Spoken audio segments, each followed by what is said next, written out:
के तपाईँले कहिले अनुभव गर्नुभएको छ कि किन जीवनमा केही पीडादायी अनुभवहरू बारम्बार दोहोरिन्छन्?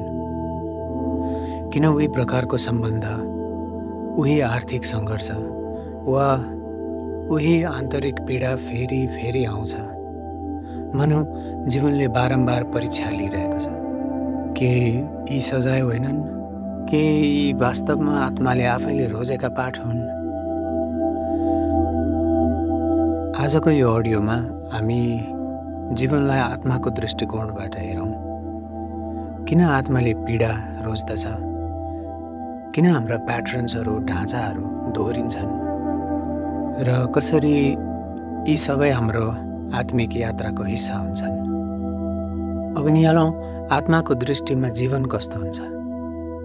मानव दृष्टिमा जीवन एक रेखा हो। जन्म, वृद्धि, सङ्घर्ष र मृत्यु। तर आत्माको दृष्टिमा जीवन सिधा रेखा कहिले पनि हुँदैन।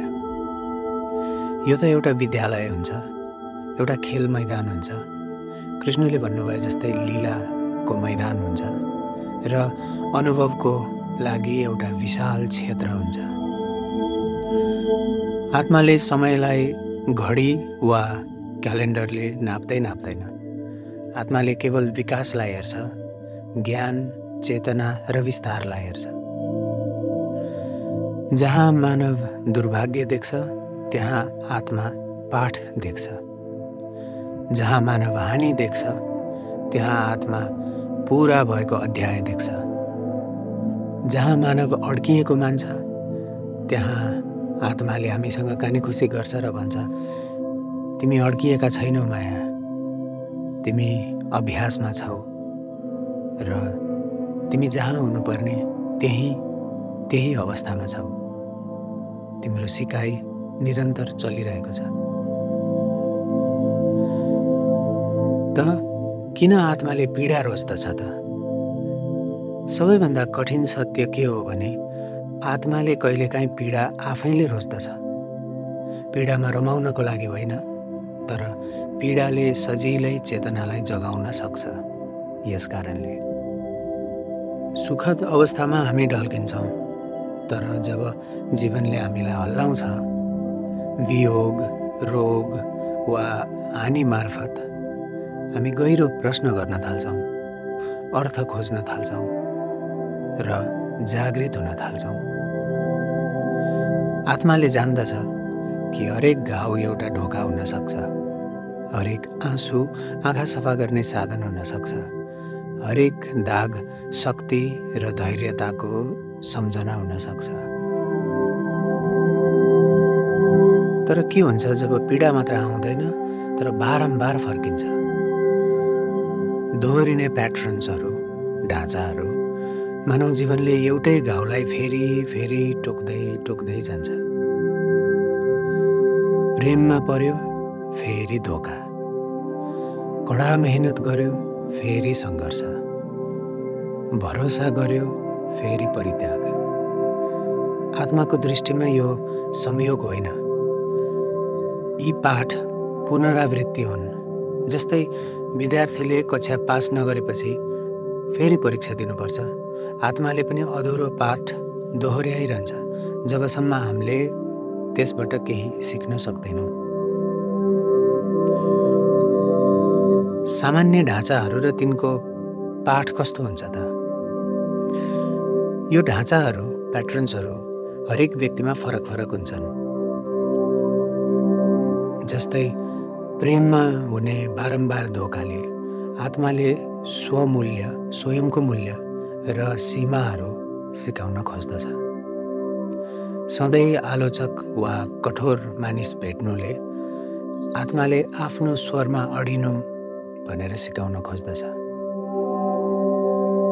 आर्थिक सङ्घर्ष दोहोरिनुले आत्माले विश्वास, कृतज्ञता र सचेतताको अभ्यास गराउन खोजिरहेको हुन्छ। यसमा एउटा कथा जोड्दछु। सुमना पटक उस्तै मानिसहरूसँग सम्बन्ध गाँच्थिन् जो सुरुमा मायालु लाग्दथे तर पछि नियन्त्रणकारी र कठोर बन्दथे। पहिलो पटक उनले आफूलाई नै दोष दिइन्। दोस्रो पटक आफू कमजोर छु भनेर ठानिन्। तर तेस्रो पटक उनले प्रश्न गरिन्, के यो संयोग हो कि पाठ? त्यस क्षण आत्माले भित्रैबाट भन्यो, यो उनीहरूको कुरा होइन, यो तिम्रो कुरा हो। जबसम्म तिमीले आफ्नो मूल्य देख्दैनौ, म त्यही प्रतिबिम्ब देखाइरहनेछु र त्यस्तै त्यस्तै मानिसहरू भेटाइरहनेछु। त्यस दिनदेखि सुमनाले आत्मसम्मान अभ्यास गर्न थालिन् र सीमा बढाउन सिकिन् र अन्ततः नयाँ प्रकारको सम्बन्ध जीवनमा पाइन्। ढाँचा भङ्ग भयो, प्याटर्न्स भङ्ग भयो र पाठ पुरा भयो। र यस्तै आत्माको दृष्टिमा पीडा कस्तो हुन्छ त? मानव आँखाले पीडालाई एकदम क्रूर भनेर देख्छ, तर आत्माको आँखाले पीडा औषधि हो भनेर देख्छ। अलिक तितो छ तर निको पार्ने औषधि हो भनेर देख्छ। जब ढाँचाहरू, प्याटर्न्सहरू दोहोरिन्छन्, त्यो सजाय होइन, त्यो प्रेमकै अर्को रूप हो। आत्माले भन्छ, तिमी तयार छौ, अब फेरि प्रयास गरौँ। आत्माले निकै धेरै करुणाका साथ, धेरै धेरै प्रेमका साथ, धैर्यताका साथ हामीलाई पर्खेर बसेको हुन्छ र हामीलाई सहयोग गरिरहेको हुन्छ। तब ढाँचा तोड्ने अभ्यास कस्तो हुन्छ त? दोहोरिने पीडादायी ढाँचाबाट मुक्त हुन आत्माको दृष्टिबाट 4 विभिन्न कदमहरूलाई हेर्न सकिन्छ। 1. आवृत्ति चिन्ने, प्याटर्न्स चिन्ने, जीवनमा बारम्बार आउने समस्याहरूलाई लिस्ट गर्ने, त्यसको अनुसन्धान गर्ने। 2. त्यसको पाठ सोध्ने कि यो ढाँचाले मलाई के सिकाउन खोजेको हो, यो प्याटर्नबाट म के सिक्न सक्छु, आफैले आफैलाई प्रश्न गर्ने। 3. नयाँ किसिमको प्रतिक्रिया छान्ने, नयाँ किसिमको रिफ्लेक्स एक्सन छान्ने, पुरानै तरिकाले होइन, आत्माको मूल्यसँग मेल खाने नयाँ निर्णयहरू छान्ने। र 4. त्यसरी छानेका निर्णयहरूलाई अभ्यासमा उतार्ने अनि ध्यान, लेखाइ वा सजगता यी मार्फत नयाँ तरिका जीवनमा बसाल्ने। केही समय लाग्छ। कुनै पनि नयाँ बानीलाई जीवनमा ल्याउनको लागि कम्तीमा 3 दिन लाग्छ भन्छ योगले। यी 3 दिनभित्र हाम्रा दिमागमा न्युरोन्सहरूले नयाँ पाथवेजहरू पत्ता लगाउँछ, बनाउँदछ र त्यसपछि यो बानीहरू सजिलो हुन थाल्छ, यो अभ्यासहरू सजिलो लाग्न थाल्छ। किनकि आत्माले पूर्णता होइन, केवल चेतना र चेष्टा, प्रयास यो मात्रै खोज्छ। किनकि आत्माको एकमात्र उद्देश्य भनेको आफ्नै अनुभवबाट सिक्दै जाने, हुर्किँदै जाने र थप चेतनामय हुँदै जाने, थप चेतनाले भरिँदै जाने हो। याद राखौँ, जीवन संयोग होइन, तपाईँको आत्माले यो बाटो रोजेको हो। यो पाठहरू, यो दोहोरिरहने ढाँचाहरू सबै तपाईँलाई आफैसँग फर्काउनको लागि हो। हरेक पीडादायी चक्र एउटा ढोका हो, हरेक घाउ जागरणको निम्तो हो। र जब तपाईँ आफ्नो पाठ सिकेर अघि बढ्नुहुन्छ, आत्माले भन्छ, अब तिमी तयार छौ, अर्को अध्याय सुरु गरौँ। जीवनको यात्रा पीडालाई टार्ने होइन कि पीडालाई ज्ञान, प्रेम र स्वतन्त्रतामा रूपान्तरण गर्ने हो। र यही हो आत्माको दृष्टिमा जीवन। हाम्रो जीवनमा सबैभन्दा पहिलो र गहिरो सम्बन्ध हाम्रो आमा बुवासँग हुन्छ। आत्माले जन्मनु अघि आफ्नो विकासका लागि उपयुक्त वातावरणहरू दिन सक्ने गर्व छान्दछ र यो छनौट सुख सुविधाको आधारमा मात्र हुँदैन, आवश्यक पाठका आधारमा हुन्छ। के लेसन सिक्नुपर्नेछ, के अनुभव पाउनुपर्नेछ, त्यसको आधारमा हुन्छ। एउटा अर्को कथा पनि जोडिहाल्छु। अञ्जलीले निस्वार्थ प्रेम सिक्नुपर्ने थियो, त्यसैले उनले मायालु र हेरचाह गर्ने परिवारलाई रोजिन्। उनका मातापिता उनको सानो सफलतामा खुसी मनाउँथे र असफलतामा सान्त्वना दिन्थे। यहाँ सुरक्षित वातावरणले उनलाई निडर र आत्मविश्वासी बनायो। तर समीरको आत्माले आत्मनिर्भरता र भित्री शक्ति सिक्नुपर्ने थियो, त्यसैले उनले आलोचक र कठोर आमा बुवाको परिवार रोजे। बाल्यकाल निकै पीडादारी भए पनि त्यसै अनुसार त्यही अनुभवले उनलाई बाहिरी मान्यतामा निर्भर नभई भित्रैबाट शक्ति खोज्न सिकायो। पछि उनी आत्मनिर्भर र सफल बने। यी दुईटै कथाले के देखाउँछ भने आत्माले आफ्नो विकासको लागि जे चाहिन्छ ठ्याक्कै त्यही वातावरण नै रोज्छ जुन उसको विकासको लागि अति सहयोगी हुन्छ। र यस्तै गरी हामी दाजुभाइ, दिदीबहिनी र साथीहरू, सहयात्री, यिनीहरू सबै हामी यही कारणले खोज्दछौँ कि उनीहरूको सङ्गतबाट, उनीहरूसँग रहँदा हाम्रो आत्माले गहिरो अनुभव सिक्न सकोस् र त्यसबाट हुर्किन सकोस्, ग्रोथ हुन सकोस्। र ध्यानका दृष्टिबाट हाम्रा जीवनमा हुने कठिन व्यक्तिहरू महान शिक्षकहरू हुन्। कहिलेकाहीँ जीवनमा यस्ता मानिसहरू पनि आउँछन् जसले एकदमै धेरै पीडा दिन्छन्, तर आध्यात्मिक दृष्टिकोणबाट उनीहरू नै सबैभन्दा महान शिक्षक हुन् भनेर देखिन्छ। हाम्रो जीवनमा आउने कुनै पनि सम्बन्ध आकस्मिक वा अर्थविहीन हुँदैन। हरेक व्यक्ति चाहे छोटो समयका लागि होस् वा जीवनभरिका लागि हाम्रो आत्माको योजनाको हिस्सा बन्दछ। जब हामी यो सत्यलाई बुझ्दछौँ, हाम्रो दृष्टिकोण नै बदलिन्छ। गुनासो गर्नु सट्टा हामी कृतज्ञ हुन थाल्छौँ। किन मसँग यस्तो भयो भन्ने प्रश्न हराएर यो अनुभवले मलाई के सिकाउन खोजिरहेको छ भन्ने प्रश्न जन्मिन थाल्छ। जीवनका हरेक सम्बन्ध आत्माको पाठशालाका कक्षाहरू हुन्, जहाँ हामी प्रेम, क्षमा, करुणा र ज्ञानको पाठ सिक्दै आफ्नो वास्तविक स्वरूपतर्फ अघि बढ्दै जान्छौँ। र यी सबै विशेष व्यक्ति नै त्यो ईश्वरीय नाटकका पात्र हुन् जसको माध्यमबाट हाम्रो आत्माले आफ्नो महान उद्देश्य पुरा गरिरहेको हुन्छ। र महान उद्देश्य यही हो कि आत्मा आफ्नै अनुभवद्वारा र अझ भनौँ सह अनुभवद्वारा हुर्किँदै जान सक्छ। र यसर्थ मानव दृष्टिकोणबाट सम्बन्धहरू संयोग, भाग्य वा परिस्थितिको परिणाम जस्तो देखिए पनि आत्माको दृष्टिले हेर्दा हरेक सम्बन्ध उद्देश्यपूर्ण हुन्छ। आत्माले हरेक भेटघाटलाई एउटा पाठ वा उपहारको रूपमा हेर्छ।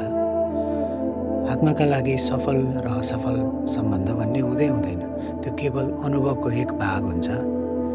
र आत्माले दुःख, धोका वा पीडालाई पनि एउटा उन्नत पाठको रूपमा लिन्छ, जसले चेतनालाई अझै विस्तार गर्दै लैजान्छ। भौतिक दृष्टिबाट हामी पीडा सहन्छौँ, तर आत्माको दृष्टिबाट त्यो पीडा आत्मिक शक्तिको रूपमा रूपान्तरण हुने अवसर भनेर आत्माले मान्दछ। र पृथ्वीलाई आत्माले एउटा विशाल पाठशाला भनेर मान्छ र यहाँ आउने आत्माहरू यसका विभिन्न विद्यार्थीहरू हुन्, विभिन्न स्तरका विद्यार्थीहरू हुन् भनेर मान्दछ।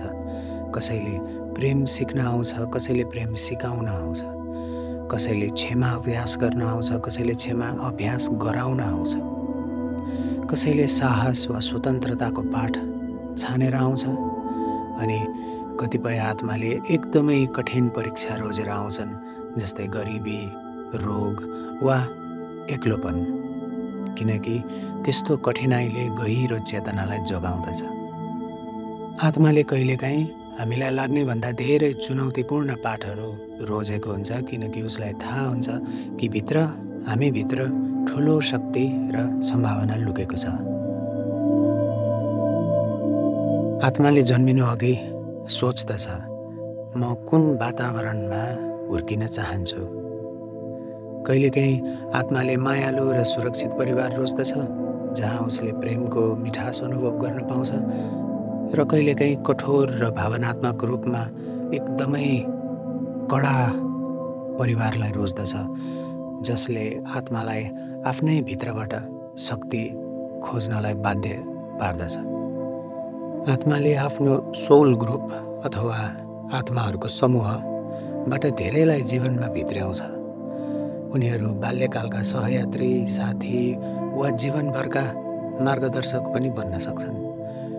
उनीहरूले हाम्रो कमजोरीलाई सतहमा ल्याउँछन् ताकि हामी त्यसलाई चिन्न सकौँ र सुधार्न सकौँ। कहिलेकाहीँ आत्माले साथी मार्फत ब्रह्माण्डको सन्देश पनि पठाउँछ, जसरी सङ्कटको बेलामा अचानक सहयोग आइपुग्छ हामीसँग। आत्माको दृष्टिबाट जीवनसाथी केवल प्रेमको पात्र मात्र होइन, एउटा गहिरो ऐना हो, एउटा दर्पण हो। ऊ हाम्रो डर, असुरक्षा र घाउहरूलाई देखाइदिइरहन्छ, बार बार देखाइदिइरहन्छ। आत्माको दृष्टिले सम्बन्धहरूमा उत्पन्न हुने फ्रिक्सन हुन्छ, जुन घर्षण हुन्छ, त्यसलाई कुनै पनि हालतमा गल्ती हो भनेर देख्दैन। त्यो एउटा शुद्धिकरणको लागि एउटा प्रक्रिया हो भनेर बुझ्दछ आत्माले।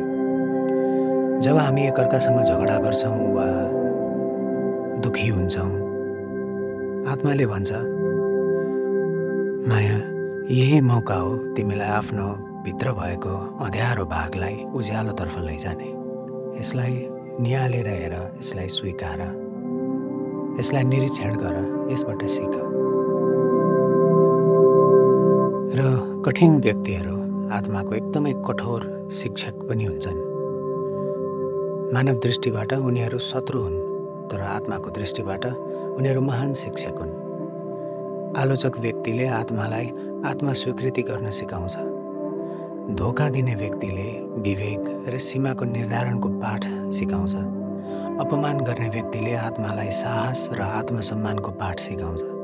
र आत्माले भन्छ कि तिमीलाई दुःख दिने आत्माले तिमीलाई प्रेम गरेर यस्तो भूमिकामा लिएर आयो।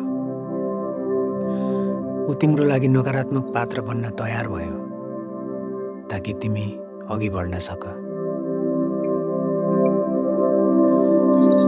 आत्मालाई थाहा छ कि एउटा जीवन मात्रै सम्पूर्ण सिकाइको लागि पुग्दैन। त्यसैले कहिलेकाहीँ एउटै आत्माहरू फरक फरक भूमिकामा बारम्बार भेटिन्छन्। आजको जीवनसाथी भोलि सन्तान पनि बन्न सक्छ। आजको शत्रु अर्को जन्ममा साथी अथवा प्रेमी पनि बन्न सक्छ। आत्माले हरेक जन्मलाई एउटा अध्याय जस्तो मान्दछ। एउटा जन्ममा अधुरो रहेको पाठ अर्को जन्ममा निरन्तरता पाउँदछ। यसरी सम्बन्धहरू केवल यो जीवनमा मात्र सीमित हुँदैनन्। यो त अनन्त यात्रा हो। जब हामी केवल मानवीय दृष्टिले जीवनलाई हेर्छौँ, हामीलाई धेरै कुरा अन्याय, पीडा वा भाग्य जस्तो लाग्छ। तर आत्माको दृष्टिले हेर्दा हरेक सम्बन्ध, हरेक भेटघाट, हरेक पीडा, हरेक खुसी उद्देश्यपूर्ण हुन्छ। हरेक व्यक्तिले हाम्रो विकासमा कुनै न कुनै भूमिका खेलेकै हुन्छ। कुनै सम्बन्ध असफल हुँदैन। त्यो केवल एउटा एउटा पाठको पूर्णता भनेर आत्माले हेर्दछ। जीवनमा हामीले प्रश्न सोध्न सक्छौँ, किन मलाई मात्रै यस्तो हुन्छ? तर आत्माको दृष्टिले प्रश्नलाई बदलिदिन्छ र यो अनुभवले मलाई के सिकाउन खोजेको छ, म कसरी यसबाट हुर्किन सक्छु र कसरी यसलाई प्रेममा रूपान्तरण गर्न सक्छु, यस्ता खालका प्रश्नहरू आत्माले सोच्दछ। त्यसैले हाम्रो जीवनको प्रत्येक सम्बन्ध आत्माको पाठशालाको एउटा कक्षा हो भनेर हामीले हेऱ्यौँ भने जीवनमा रूपान्तरण सुरु हुन थाल्छ र यी सबै पात्रहरू आमा, बुबा, साथी, जीवनसाथी वा साह्रै कठिन व्यक्तिहरू सबैजना एउटै ब्रह्माण्डको एउटा ठुलो लीलाको सह अभिनेता हुन् भनेर हामी बुझ्न सक्छौँ। उनीहरूकै माध्यमबाट हाम्रो आत्माले प्रेम, क्षमा, करुणा, धैर्यता र ज्ञान सिक्दै आफ्नो अनन्त यात्रामा अघि बढिरहन्छ।